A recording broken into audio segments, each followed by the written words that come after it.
சமீபத்துல இன்னைக்கு மதுரையில பாத்தீங்கன்னா தம்பி விஜய் அவர்கள் ஒரு மீட்டிங் மாநாடு போல அந்த மாநாட்டில் ஒரு வரியை பதிவுகிறாரு. நான் உச்சத்தில் இருக்கும் போது அரசியலுக்கு வந்தவன் பிழைப்பு தேடி அரசியலுக்கு வந்தவன் அல்லன்னு ஒரு வரியை போடுறாரு. அவர் யார சொல்ல வர்றாரு? உச்சத்தில் இருக்கும் போது பிழைப்பு தேடி வந்தவன், பிழைப்பு தேடுறதுக்காக நான் அரசியலுக்கு வரலங்கிறாரு. யாரு? மறைந்த எம்ஜிஆர் சொல்றாரா? புரட்சி தலைவர் சொல்றாரா? இல்ல புரட்சி தலைவர் அம்மாவை சொல்றாரா? இல்ல நமக்கெல்லாம் பிடித்த என் பாசமான அண்ணன் திரு கேப்டன் விஜயகாந்த் சார் அவர்கள் சொல்றாரா? ஒருவேளை நேரடியா சொல்றதுக்கு வெட்கப்பட்டு ஐயா கமலஹாசன் அவர்களை சொல்லியிருப்பாருன்னு நான் நினைக்கிறேன்.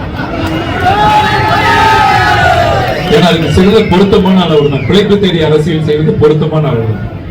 அப்புறம் இது ரொம்ப முக்கியமான விஷயம்.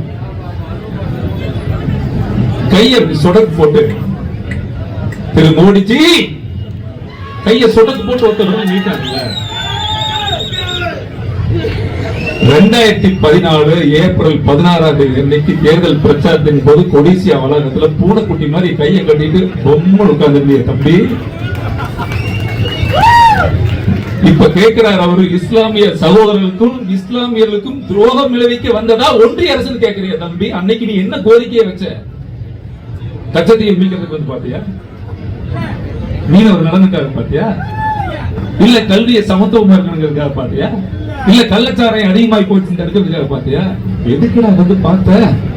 தலைவா உன் படம் ரிலீஸ் ஆகும், தலைவான்ற படம் ரிலீஸ் ஆகிறதுக்காக பார்த்த நடுவுல கொஞ்சம் பக்கத்தை காணும் தம்பி மறந்துட்டாரு நினைக்கிறேன்.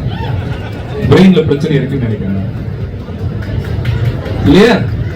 மிஸ்டர் மிஸ்டர்னு கையை நொடிக்கும் போதெல்லாம் நான் ஒரு வாக்காளன் தம்பிகளா, நான் ஒரு வாக்காளன், நான் ஒரு குடிமகன். எனக்கு அப்பா யாருன்னா மோடி. என்னை ஒரு நொடியும் நீ ஒடிச்சு கையெடுத்து சொல்லும் போதெல்லாம் எனக்குள்ள ஒரு பெரிய வேதனை என்ன வந்ததுன்னா, இன்னைக்கு உலக நாடுகளே வியந்து பார்க்கக்கூடிய அமெரிக்கா பொருளாதாரத்தை தீர்மானிக்கிற அமெரிக்காவே வியந்து பார்க்கிற ஒரே பிரதமர் மோடி தானே.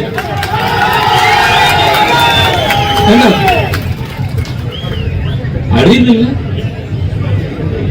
அங்கிள் முதல்வர், அறிவு இல்ல மிஸ்டர் மோடின்னு கை நீட்டி சொடக்கு போட்டு கூப்பிடுற. இதுதான் அரசியல் நாகரிகமா? நீ இப்படி இருந்தா இந்த பிள்ளைகள் எப்படி இருப்பாங்க? உன்னை நம்பி வந்திருக்கிறவங்க கண்ணுங்களா? எத்தனை லட்சம் பிள்ளைகள் இன்னைக்கு அரசியல் யாருக்கு வாக்கு போறோம்? யாருக்கு வாக்கு போறீங்க? கவர்ச்சிக்காக வாக்கு போடுறீங்களா?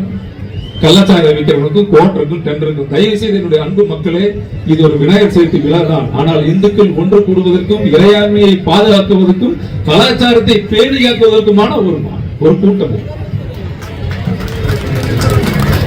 நீங்க